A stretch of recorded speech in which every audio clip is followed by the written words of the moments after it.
Il n'a aucun doute. Les élections présidentielles font beaucoup parler d'elles depuis plusieurs mois.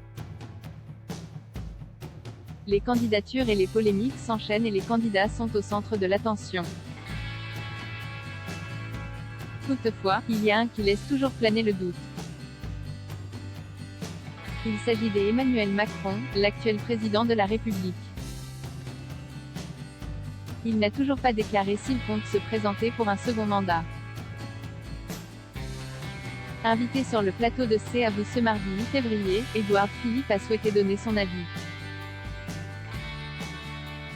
Non, il ne m'a pas remercié pour le parrainage que je lui ai accordé, a-t-il d'abord confié avant d'ajouter. Mais franchement, le président de la République, il a 2-3 trucs assez compliqués à gérer et je pense qu'il est préférable pour tout le monde qu'il soit concentré sur les choses qu'il a à gérer. Selon lui, il n'y a pas de suspense, tout le monde sait qu'il va être candidat. Il y en a que ça réjouit, c'est mon cas. Il y en a d'autres que ça angoisse, peut-être, a-t-il assuré avant de préciser. Je pense que tout le monde a bien compris qu'il sera candidat. Pour Édouard Philippe, c'est très important que Emmanuel Macron soit transparent. Il faudra qu'il le dise, il faut prendre les électeurs et les frais au sérieux. Il y a un moment où il devra dire qu'il est candidat, pourquoi, sur quel thème, quel rythme et avec quel type de projet. C'est très important de le faire, a-t-il conclu. Il a esquivé. Emmanuel Macron est au centre de l'attention depuis plusieurs semaines.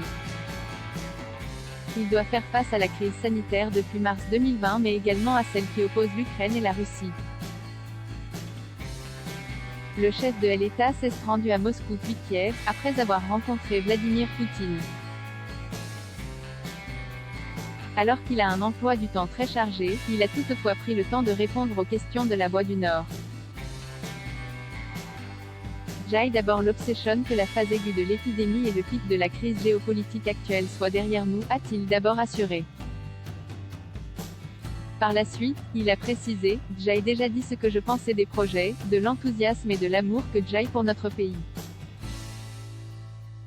Bien décidé à se faire entendre, il explique ensuite, je ne peux pas raisonnablement expliquer aux Français que je vais m'adonner à ce temps démocratique important, alors que je leur ai dit que je serai président jusqu'au bout et que nous avons une crise à la frontière ukrainienne qui menace notre sécurité collective. Ainsi, va-t-il officialiser sa candidature aux élections prochainement ? Va falloir y songer à un moment, a-t-il simplement affirmé avant d'ajouter, là sur cette question il y a une tension suffisamment forte, il ne faut pas faire de choses intempestives, il faut les faire au bon moment, a-t-il conclu. Édouard Philippe, comment a-t-il appris sa démission de l'Élysée ? Édouard Philippe a été le Premier ministre d'Emmanuel Macron du 15 mai 2017 au 3 juillet 2020.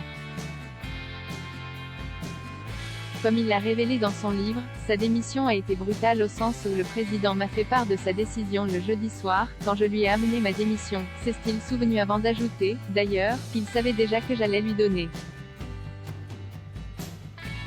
Il m'a annoncé de façon très élégante qu'il avait décidé de changer de Premier ministre, il m'a dit qu'il souhaitait nommer et qu'il voulait le faire vite. Ainsi, cette annonce a été faite le jeudi soir.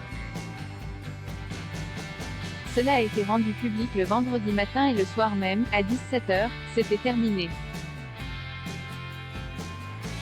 C'était rapide et je ne m'en plains pas, a affirmé Édouard Philippe avant de préciser, je n'ai même pas eu le temps de dire au revoir à l'équipe que j'avais dirigée pendant 3 ans, a-t-il conclu.